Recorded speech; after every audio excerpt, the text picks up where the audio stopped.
Hey everybody, welcome to another Songwriter SESH. Today my guest is Andrew Bromhal of the Silent Old Mountains. Welcome, Andrew. Thanks for having me, Ken. I appreciate it. Well, you know, I think you were one of the first people I tried to get on this. You probably remember me Facebooking you, and you're like, what is this dude trying to like get me on this? What is this thing he's doing? But did you start this like as a COVID thing? Because I remember right before. Like, I did like 3 or 4 before, and then COVID. I had a bunch of people lined up, and you never said no. You just were busy. Yeah, that was like right in the thick of almost having a family. So. Yeah. Well, all of that life, you know, I have a song. You're going to do a song later called "Getting in the Way." That's what it's about. You know, it's like, but here we are. Yeah, we made it happen. We did it.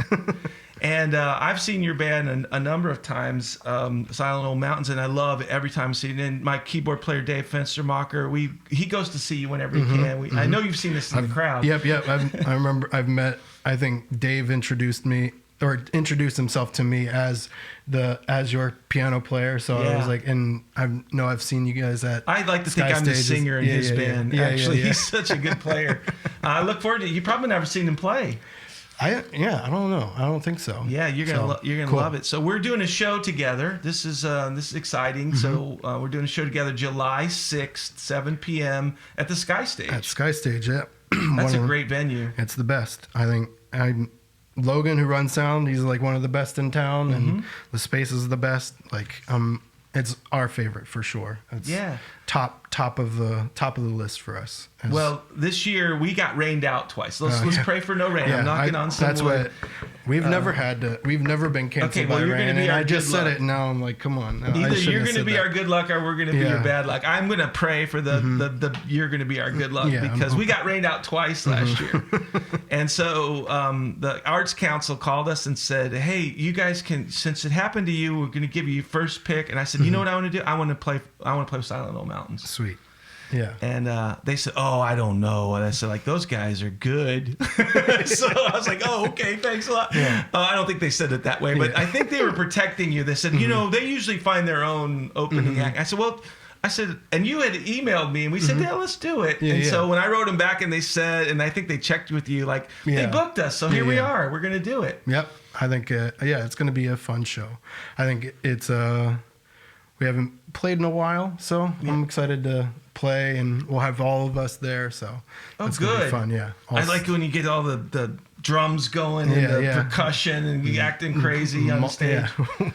There'll be that. I think the last time we played Sky Stage, our banjo player, percussion player Sam, he wasn't there, so I'm like, it'll be good to have all 7,000 of us on stage. So. Well, it feels that way sometimes when you guys play. And trying to coordinate everyone, Yeah, well, so we were talking earlier, and you started playing music with your brother, and he had punk bands. So how did you go from punk band to crazy? What do you call your music? I always have trouble answering that question. Do you? People ask me, like someone asked me just the other day, and the simple answer is just like indie rock. Okay. Or something like that. And if it's someone who doesn't know what indie is, be like, just rock and roll. And it's like, but I remember early on we called ourselves like Downtown Dirty Folk, which makes no sense. I don't know. Like it was just like a funny thing to create and say that was ours. But it was, I think most kids, you start out playing punk music, and then you like that was like heyday of when I was a kid. It was like heyday of like pop punk and like Green Day, Green Day, Blink-182, MXPX, all the like those things. That's what my brother and I loved, and then very gradually moved it, or not very gradually, it was like immediate. Like you had to have some influences to make, because your style's very, you got this interesting style where you're chill at times, and then you just like come through with just really some intensity, and that makes it fun, right? Like because you're chilling with Andrew, and then all of a sudden he pulls that really hard chord and that strong vocal out. That's always the best thing is like thinking about like playing an open mic where people don't know you. Yeah. And it's always fun. Like most open mics I've played, like people are just kind of sitting around. If I don't have people there, most people aren't paying attention until I start really kicking it with the voice, and then people kind of stop and look at me. I'm like, and that usually feels good. they usually go back to what they're doing, but at least I get their attention. From so that. I only have one half of that equation. I really belt when I sing. Yeah. You've heard me say, I come on strong, but I don't have that. But I've been working on that soft sing. So tell me about your songwriting. What made you start thinking you had a story to tell over in your? I think you have 2 albums out now, right? Yep, 2 albums with the mountains, and I think all of it has just been. The first album came. I had it. I wrote it like in a very short period of time in my weird little apartment in Sharpsburg, Maryland, when I was going to college in Shepherdstown. And then it was kind of like at the end of another band that I had with my brother and another friend before my brother went in the military. And then Silent Old Mountain started as this is my thing without my brother. And then I found the band members and brought them in. Did they influence your songwriting? The way they played made you start thinking, and you liked the way they played. Yeah, and it's kind of everything I do. I always say that I surround myself with people that are much better musicians than I do. Me too. And it's just I don't really know what I'm doing. But they make me feel like I know what I'm doing. I've been in that role too, Andrew, where I always said I want to be the least musical person in the band, and for sometimes I think, well, am I just riding along? But you play an important role as the storyteller, right? Yeah. Well, I even say there have been times where I know I've told people I'm not even the best songwriter in the band, but I'm the one that's writing the songs for this band. But there's a mutual respect amongst all of us that just I appreciate what everyone brings to the table and all of their abilities and their sensibilities, and calling each other out on well, that sucks. Let's try that, or that type of thing. And it's you got to have that with the band. It can be it's one of my old bandmates used to always say, we fight like brothers, we love like brothers. Yeah. Exactly. Because you fight about things and little things getting irritating. Yeah. Can you please start on the one for the 14th time? I'm getting tired of this rehearsal. That's usually that's one of the things I realize of being a band as long as we've been. Yeah. Now it's our first album just had its 12th birthday 2 days ago. Yeah. So we've been a band for 13 years, and most of the annoyances happen outside of the music. When we get together, we're good. Well, you guys to learn each other and know how to work together, know who's doing what. It takes a while to do that. Yeah. Dave and I are kind of getting there where we kind of know what we need to do. We do some duo shows like that. So let's so we'll talk more about Silent Old Mountains and our songwriting, but let's talk about this song, Muscle Memory. That's off of Gary, right? It's off of your latest album. Yep. Our second album, Muscle Memory. It's the second to last track on the album. This was one that most of that record was written in our old practice space together at we'd piece it all together. Words were written kind of on the spot for a lot of that record. Muscle Memory was not written that way. That was just a song that I kind of one day sat down and it just kind of happened.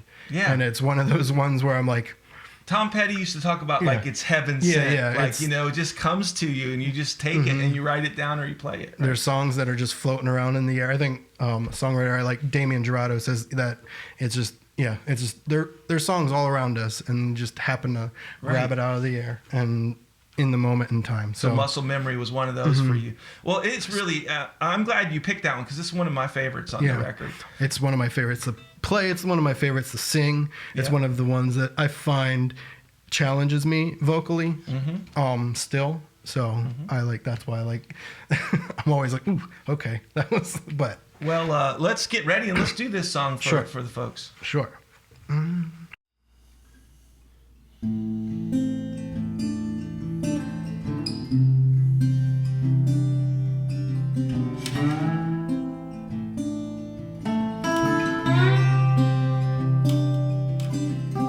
Always seem to find the dusty place. The Badlands are caved in my shoe. I pull a shirt over my mouth. The sun set the just came out. Watch out now.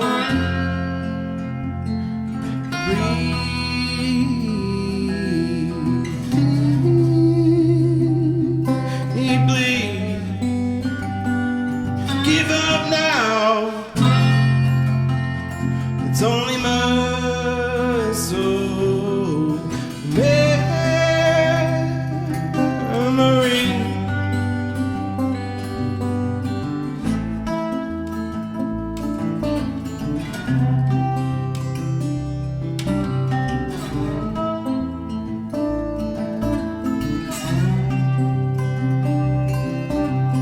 Gotta find a way to burn this house down, or sell it to the highest bidder. I won't find myself back on its stairs. The path that I paved, I've only read. Watch out now.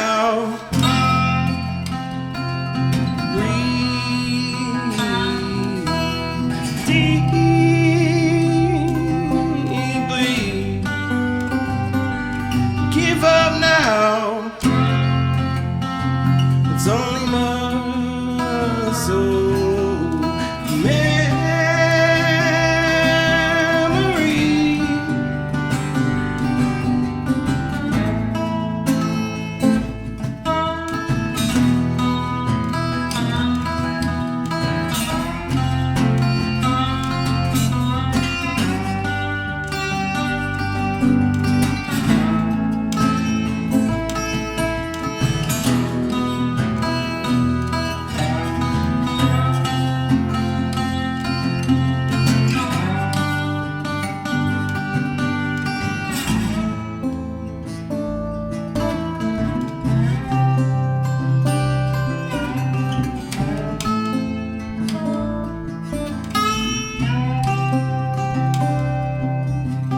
Granddad Westerns, we survive. And I pray I'm better for it. Bouts of crazy are behind me, and I'm finally realizing. Watch out now.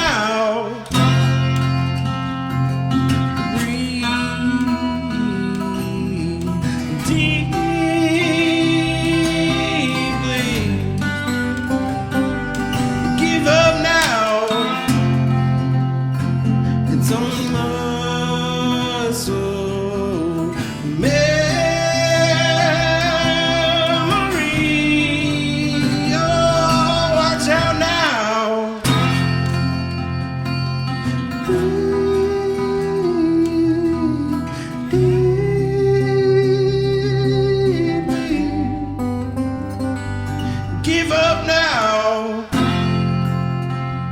It's only my soul memory.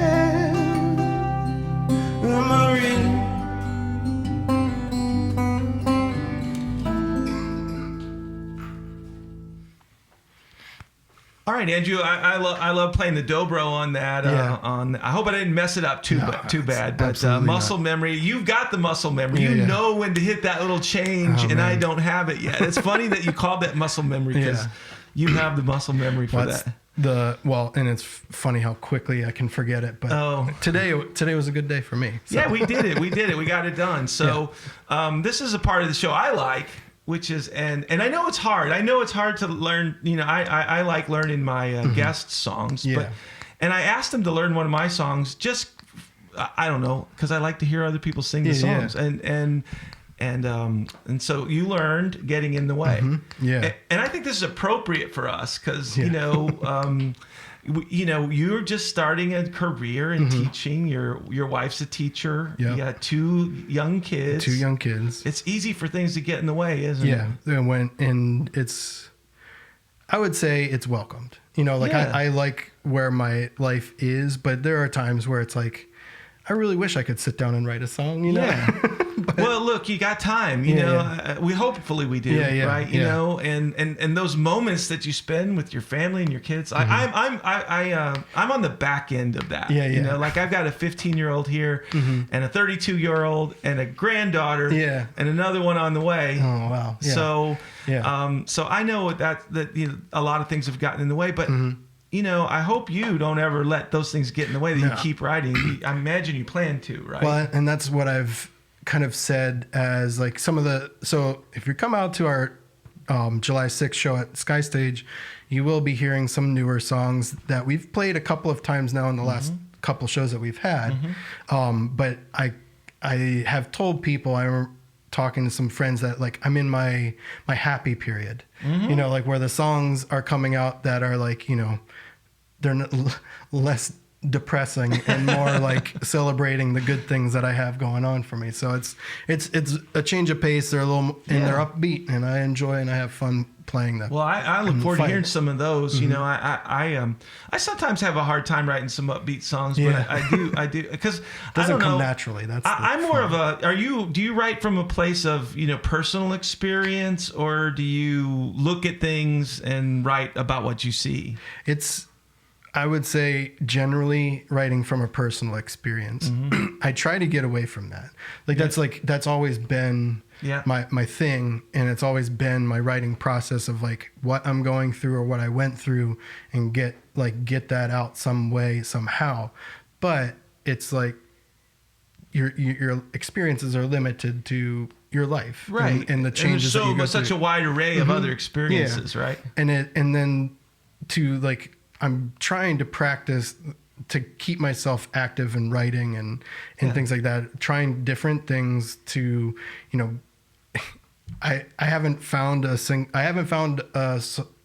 I've written where I've written from someone else's point of view that I've liked enough to share with anyone. That's interesting. But it's like, but I know that there's like some of my favorite songwriters, like that's what they do. Like that's like a single one of their songs is about their life. Exactly. It's about, you know, some fictional. You mean like Taylor Swift? Yeah, like, yeah, something like that. She lives life in order to get songs out of them, right? You know, but and I mean that's generally where I've been with it. But now it's, you know, trying to write in different ways of like focusing more. Like I'll always be able to come up with chords. I'll always be able to come up with a melody, but the words are different.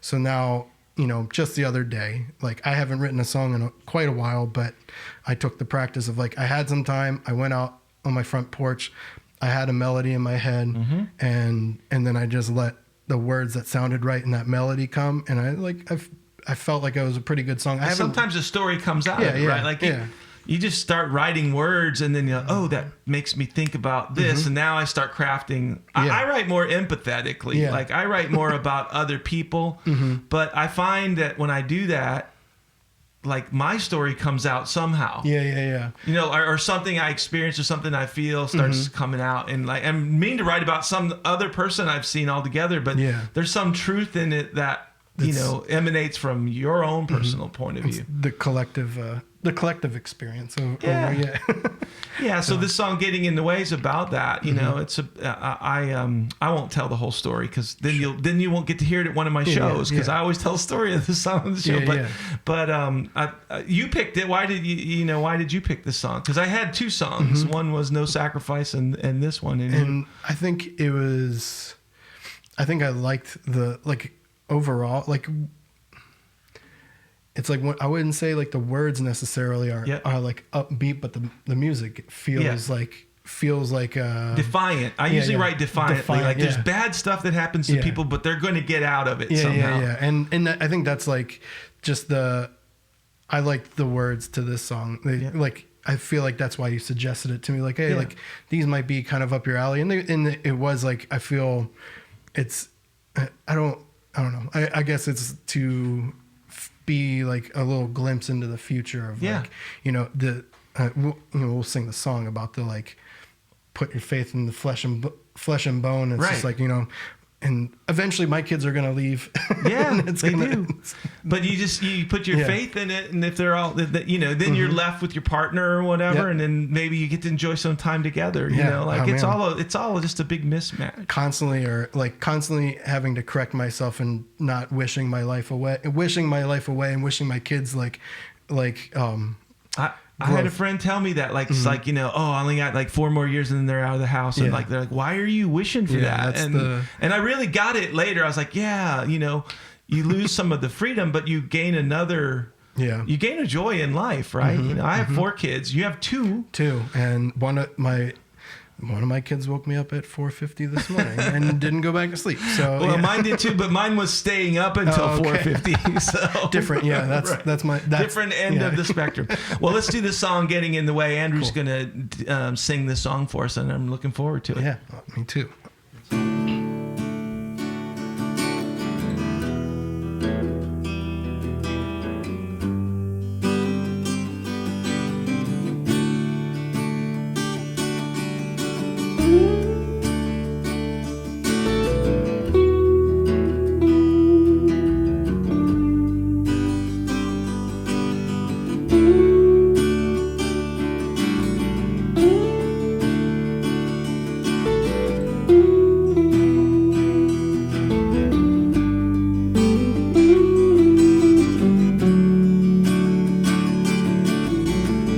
Get up every morning, think today is gonna be my day. Have a cup of coffee and watch the hours tick away. Whether you're a mouse or a man, it never seems to fail. Better catch the wind, let it fill your sail. I had a plan, black and white, keep turning gray. I had a plan, man, but life keeps getting in the way.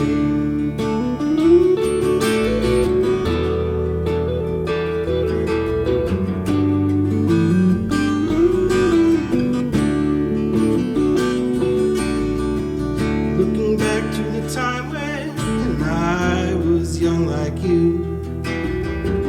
Don't know why I'm sitting here telling you what you should do. Played the game the players play. I read my hand all wrong. Had my moment in the sun. Now the moment is gone.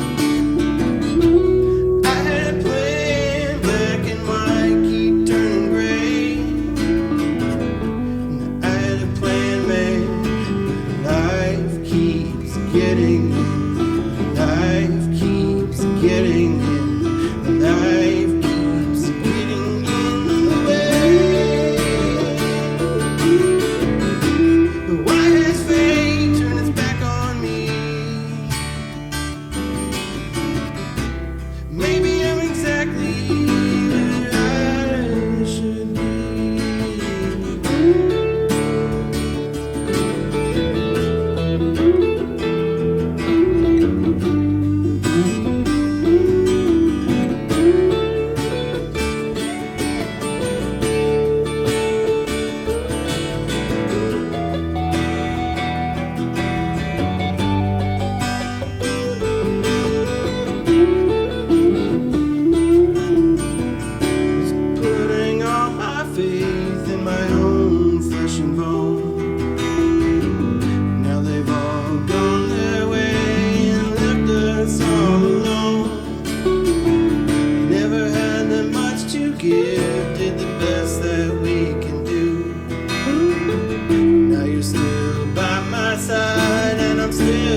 Well, Andrew, thanks for playing that Getting in the Way song. You did a nice job with it. Thanks. And I know it's hard to sing a song you haven't heard on the radio or whatever, heard 1,000 times, but thanks for giving it a go. Yeah, and I honestly, I appreciate the challenge. Like when you asked me to, like, I guess when you pitched this idea of the show, I was like, okay, like I would play a song, you'd play a song, and we'd play a song together. But then you're like, no, I want you to play my song. I'm like, oh, okay, yeah. It's nerve-wracking to play a Not song. everybody does it. Yeah. Like sometimes I end up just playing and they'll like pick along with me, which is fine. I'm happy to perform, but I think that I like hearing other people play the music and like featuring the guests that I have on. Well, I mean, it's fun to play other people's songs that you like. It's fun. I don't play enough people I know's songs. Yeah, and that's fun. Like, well, I knew when in Muscle Memory, when the first song we did, I knew I wanted to play along with that one. That one, I wanted to do that. So, and speaking of, like, this next song we're gonna do is a Howdy song, and I had heard of Howdy. I've listened to him. This song, True Love, I've heard on the radio many times and really loved it. Yeah. And I didn't listen to their whole catalog though. So when you put this on, I was like, I'm gonna listen to the whole catalog. Yeah. I mean, they're like one of my top bands right now of something that I'll just like if I'm feeling, and there's something to listen to from them that gets all the feelings. They're very chill. Yeah. I like it. And I probably didn't invest as much in listening to what they're saying. I did hear that Texas Rangers song, Texas Rangers shortstop dad, because it caught my attention as a Texas guy. I was a Texas Rangers fan. Yeah. But I don't understand the song, but I heard the lyric. That's the. I think it is funny to like have this song and like I know their music and I know it well. But then to like dive into the lyrics of like I need to remember these lyrics to sing it, and it's like it's a different thing. I'm like, oh, that's not what I thought. Yeah, so it's not really. I don't. Really, I've been calling these covers, which I guess they technically are. We're covering a song, but I think that I think it's more of like two songwriters saying, "Here's a songwriting group or a songwriting person that we like." And a song that we both like. Yeah. And so I love this song, and I'm looking forward to doing it. Me too. On the side of like the whole thing about covers and originals, you know, we both do original music. It's kind of rare, like, to put your stake in the ground, right? Like, I don't know how you are, but like people ask me like, can you do like 3/4 of your set covers and you throw your music in there? I'm like, no, I don't want to spend my time learning those songs. You know, you have the same kind of feeling. Yeah, absolutely. And I mean, it's a joke within the band, a joke within Silent Hill Mountains that we're just always saying we're not that kind of band. Right. And it's just like, you know, like people like, come, can you play this song? Can you play that song? We're like, we're not that kind of band. Yeah. Like Margaritaville or someone asked me for Country Roads. Like, that's like, it's been a funny thing over the last 12, 13 years. People always ask us to play Coldplay. Oh, it's like, it's so strange. It's like, I don't think anything about like.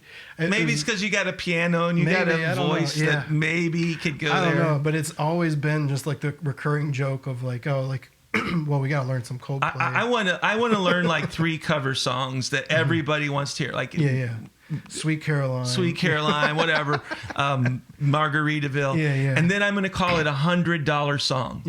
So, you know, someone says Margaritaville, say, when I see $100 in the tip jar, I'll play it. You know, because then you got it in your pocket and you're like, you could say like, all right, we'll do it. Yeah.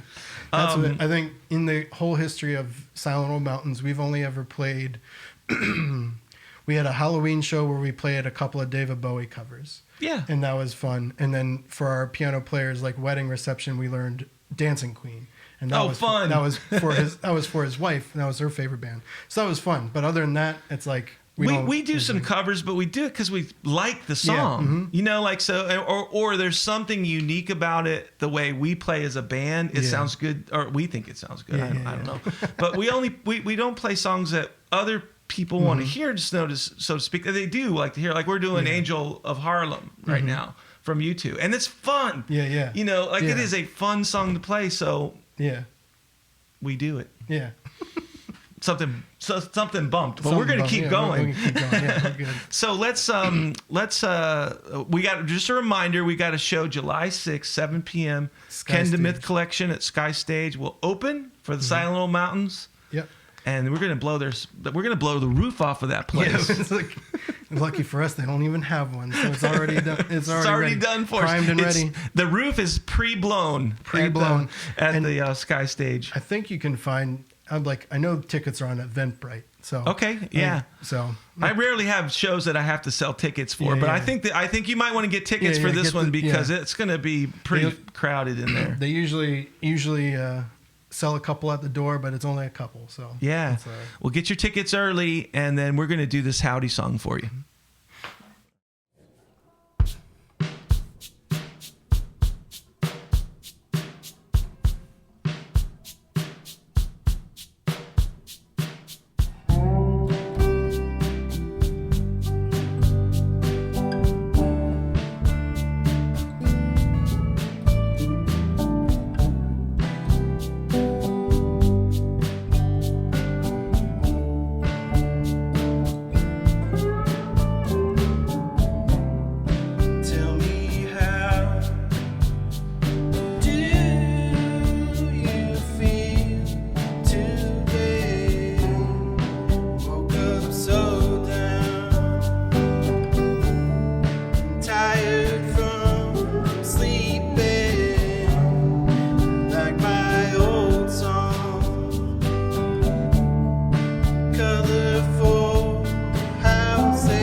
Shade.